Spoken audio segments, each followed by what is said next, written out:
should be providing you with a comprehensive report that says, here's where you're at, here's where you've communicated to me that you want to get to, and the pain points that you have.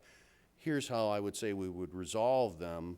And you know, if you don't have somebody talented enough to do those things for you, you're going to have to wade through the acronym soup. You know, what are all these things?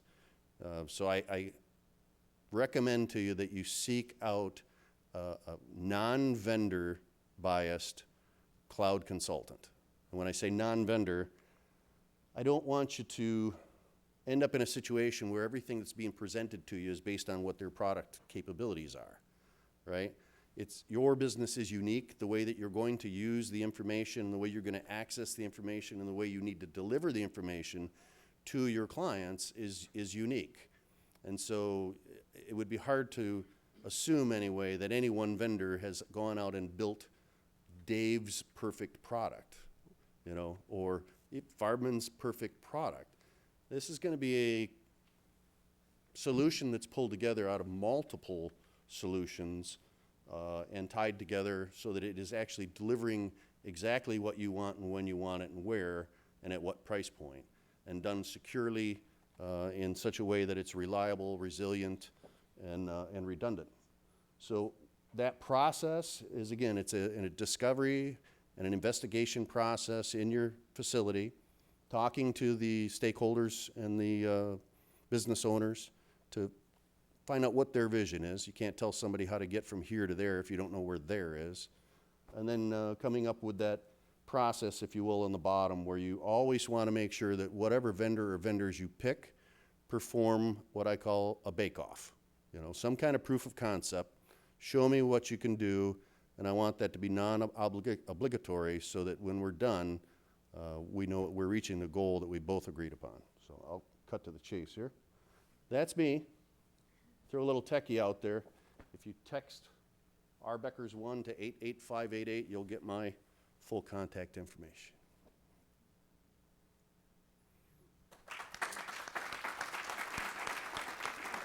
Yeah. Huh? Perfect. Perfect. Go. There you go, sir. Thank you. All right, let's see if we can pull that down first. Oh, yeah, let's get it. Perfect. All right. Our final panelist this morning, but certainly not our least, the incredible marketing director for Farbman, Kelly Pennell. Thank you for that great introduction, Andy. Again, hi, I'm Kelly Pennell. I'm the marketing director for Farbman Group. And Farbman Group really loves incorporating new technology and gadgets into our everyday work life. So instead of me up here talking about it from a marketing perspective, we have a lot of cool gadgets that we want to show you today.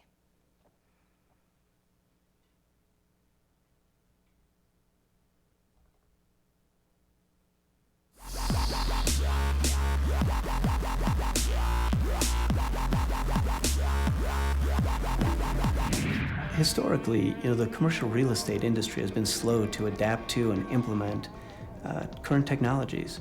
Now here at Farbman Group, we really believe that technology plays a big part in the betterment of things for our clients.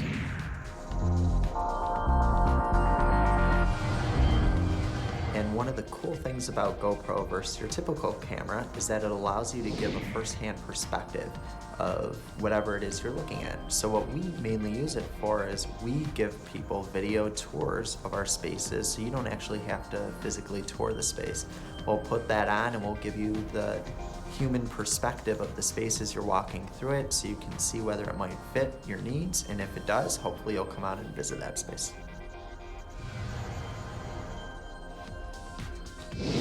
Here at Farbman, we like to use drones for such applications as checking on roofs, condition, looking at parking lots, checking the outer areas of a property to see for potential expansion, and maybe just opportunities like the view from above so that we can use it for marketing material. I actually put the video on social media and YouTube, link it with our property flyers, property websites. It's just another extra tool so that our clients can get a better look at our properties that we have on listings. Sure. iTenant is a phone app, also works on your tablet, both with iPhone and Android. And there's really two components to it. The first one is our Farbman group, NAI Farbman app. And when you download that, you're able to see all the properties that Farbman Group represents. You can learn about the properties by diving down into them, get some cool facts about them. And then on the other hand, we also have our property-specific apps. So when you're a tenant or if you're looking for office space, you can download this app. You can learn about the property, you can browse through pictures, you can see available space plans. You have all the key contact information that you need, and you can learn all about the property's amenities. Cube is this incredible portable device that lets you capture, store, personalize, and share colors. When you come across a color that inspires you, just place Cube against that color, and within seconds, it will instantly capture that color, store it, and send it off to its compatible app or your desktop for your use. Yeah, Dropcam's just a web camera that utilizes a Wi-Fi internet connection. This lets you basically hook up anywhere from the internet to be able to view a construction site, or in this case, a renovation site remotely. So that allows for our project managers, construction team, executive team, clients, even ownership to be able to connect in, see the progress of a renovation or construction site going on real time and live.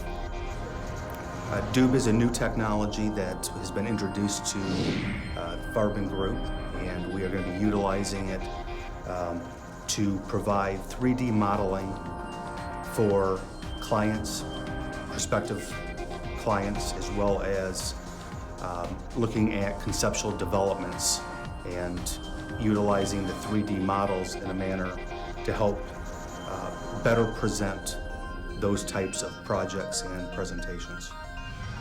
CRE allows you to access real-time data from anywhere. There's no reason to call your staff anymore to have them run information for you. For example, if an owner or client calls and they need information right away, you can just go on your iPad and email it right over to them within minutes. The Narrative camera is a wearable camera that once turned on will automatically start taking photos every 30 seconds. But it also gives you the option of taking a shot at any time if you just press the surface twice. So the great thing about this app is that often when there's a showing for any of our vacancies, it's within a very short period that we'll find out about it, and so there may or may not be time to get them a physical key, and this eliminates the need to do that altogether. We are able to send over a digital key, and it arrives within minutes. So Tracker, we're using it for security purposes, where we have our security guard carry it out around on his key ring or in his pocket, and walk through the building, where we can know that he went the entire route of the building, didn't stop in the restroom, didn't go out for a smoke, but is truly doing what he's supposed to do within that building. Companion is a third-party security app that allows users to activate it from their phone, and the app will periodically ask if the user is okay while they're walking to their vehicle from one of our commercial sites or elsewhere.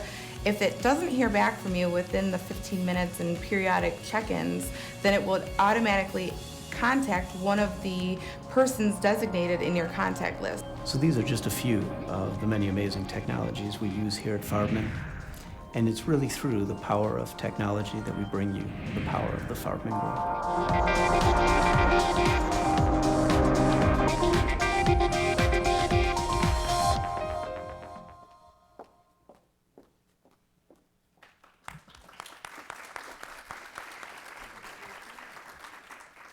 Kelly Pinnell, you can see with the power of technology how she can do such amazing things in marketing for the Farbman Group. So with that, and I think I have to pull that down before you see that horrific initial image on there again.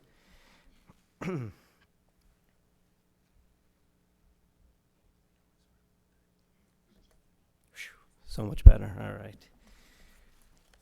So we've got some hard-hitting questions. Anyone watch the Republican debate recently? We've got some hard-hitting questions for our panel over there. Some of these came from the crowd today. I know a lot of people were saying, hey, Michael Weinstein, he's a handsome guy. Where did he get his suit? We're not going easy on you on that today, Michael. We've got the hard-hitting ones. So That's how we figured it. We did. Carly. I really thought Michael was going to be Trump. All right. First question we have, Michael Weinstein. What exactly are the differences between CoStar and LoopNet? Does anyone know, and why do we need both? It's interesting because LoopNet and CoStar were direct competitors for many years, and so they would, when we used to go against LoopNet, it was sort of like a fight that we would have for somebody's business. And so CoStar was really always great at gathering information on every aspect of commercial real estate. And LoopNet was really a great portal for the layperson to find properties within commercial real estate. So what we did is we repurposed LoopNet so that it wasn't really an information source.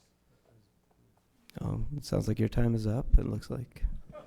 Can you hear me? All right. We repurposed Thanks. LoopNet so that it was mostly a marketing source. So if you wanted to market your property to the greatest number of people, then LoopNet was the place you do it.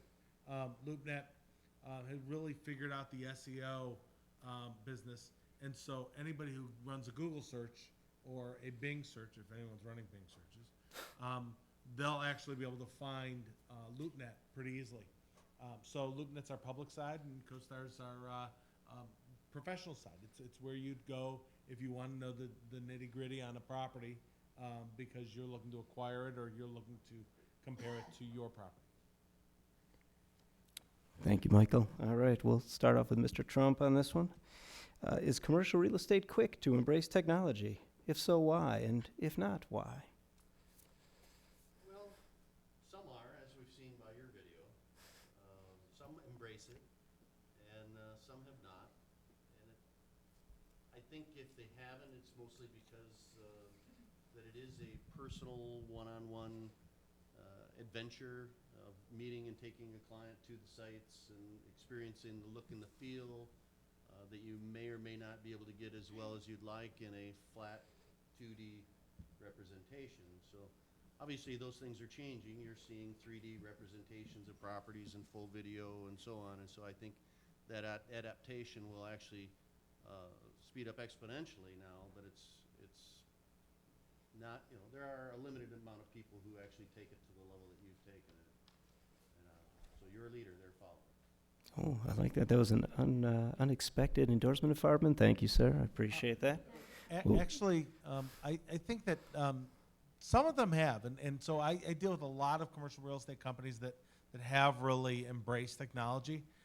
But I do come across, and especially on the apartment side, I do come across a lot of people, a lot of old timers, and I consider myself an old timer. People who remember how business has always been done, and it's worked for them for many, many years. And so the question is, why change? And so I think that the technology that really sticks with people and with companies is the technology that doesn't change the way you do business. I think it's the technology that helps you do business the same way but better. Those 3D models, they're real neat, but the business reason to do those is so that when somebody's looking online, a layperson looking online at a property, they can actually envision what it's like to live there. That's the kind of technology that I think works. But just upping your technology for technology's sake, I think it's somewhat a waste. All right. Thank you, Michael. Kelly, any thoughts on that? I mean, yeah, I kind of agree, but I think that going into it, knowing if it's going to be a benefit to you, your business, and your clients, I mean, I think that should be the main focus. Very nice. All right. Thank you. We're getting tougher from here. Don't think it's getting easier. So we have different sites these days which allow for raising of funds, such as Realty Mogul. Do we think that will give people more access to funds, and is it a safe investment route? I told you, I'm opening this one up. You people just... Michael Weinstein. All right, so I as everyone who knows me knows I always have an opinion on everything. It's interesting. I see that the access right now to investing in commercial real estate is never been higher. But I always think there are caveats to that. Listen, I mean, when there's a doctor who wants to invest his money in real estate, he's not going to a crowdsourcing site. His accountant's usually referring him to a deal that's happening, or his lawyer is doing that. Investors who aren't normally investing in commercial real estate probably aren't going to be doing those things. But for a guy like me who's got a little bit of money saved up, and I understand real estate, and I could go to one of those sites, and instead of me putting down, borrowing for a lot of money and basically taking a lot of risk, I can look at the fundamentals and then sort of be part of that crowdsourcing of money. That to me is an attractive option, but I'm probably not the norm, and the vast majority of people who are investing in commercial real estate, I mean, it's a very small group of people. So I think it's good for the business, but I also think there are pitfalls there. Because I know my father at one time, my father-in-law, came to me one time years ago about an investment in an office building, and the person who was putting together this syndication, I wouldn't have trusted him for anything.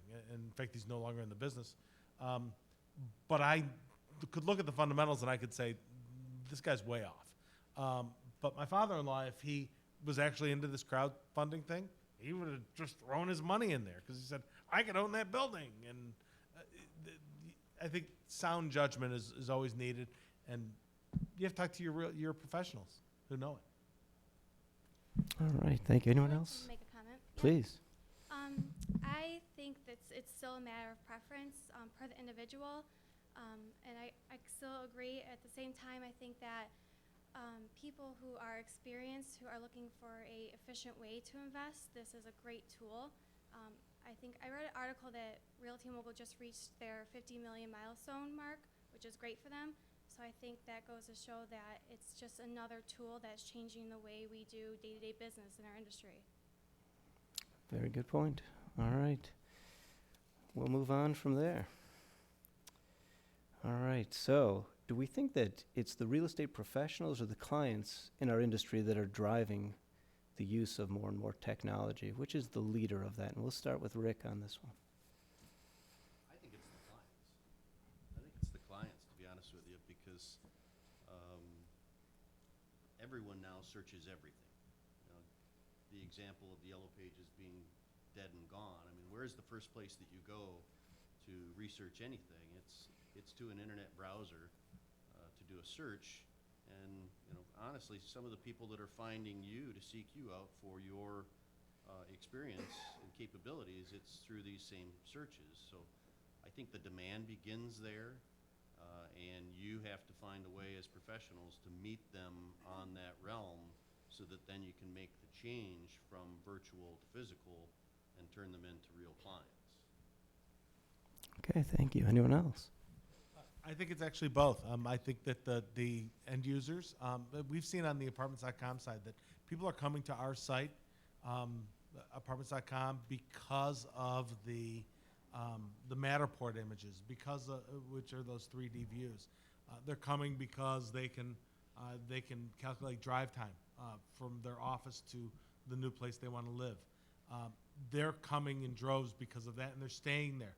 We're finding they're staying 30% longer on our site than they used to. And our technology, I think, is driving that industry. But I also think there are certain things that like the brokerage community, like you, like that thing with the key, that to me is like, God, like 16 years ago when I was a broker, that would have been awesome. I wouldn't have had to have all those keys on in my desk, which were just with those brochures, the stacks of brochures and the stacks of keys that I never could figure out which the key was for. So I think that's it's both. It's a combination. All right, Kelly. I have to agree. I think it's both as well. And Farbman Group, as commercial real estate professionals, we have the opportunity to deliver real-time data, reporting, and information with the click of a button. And I think that when a company can offer that kind of efficiency to its clients, it raises their expectations, and in return, raises the standards of performance for the companies around us. All right, thank you. All right, quick sidebar on that. So Rick mentioned the yellow pages. How many property managers do we have here today? Show of hands if you're a property manager. How many of you still see those darn books show up in your lobby of your buildings one day? There's a whole industry still being serviced. Janitorial people here today? Yeah. Still being serviced, just throwing those things out because I don't know who's paying for the advertising, keeping them in business. Ridiculous. Thank you for that, Rick. All right, back on topic, going back to technology. All right. So if companies want to become more technologically savvy, what's the best route to do so? Maybe we'll start with Michael on this one. He has an opinion on everything. I think that really you have to understand what's out there, but I think you really should talk to your clients, find out what is they like to see, but also look and see what your competitors are doing. I mean, if I were a broker today, I'd be looking at that video and saying, what can I implement? Because clearly you guys you're kicking butt on that on a number of fronts that make you more efficient and help you serve your clients better. So I would look and see what your competitors are doing and take the best practices. All right, thank you, Michael. Anyone else, I have Rick? to agree. I mean, that's how we go about looking at Horizon to find things that are relevant for our clients. Is we go to industry association trade shows, we go to association events like this today. So kudos to you for that. You seek out relevant experts in the field, like myself, but you know, there's any number of different ways anymore. It's an information age, and there's probably a list as long as my arm. But those are probably the highlights of where I would start. Okay, thank you very much. All right, we're on to the next one. So this is a hard-hitting one. I hope you're ready. Some time ago, a local real estate company started wiring up and providing security and private cameras throughout downtown. It was met with cheers by many. It was met with skepticism by some. What's your take on that? And we'll start with Rick. I have experience in surveillance camera systems, and something a topic or a project the size of what you're talking about is much more possible today than it was when people first started touching on it and trying to take advantage of it. And it is because of the internet bandwidth boom and the capability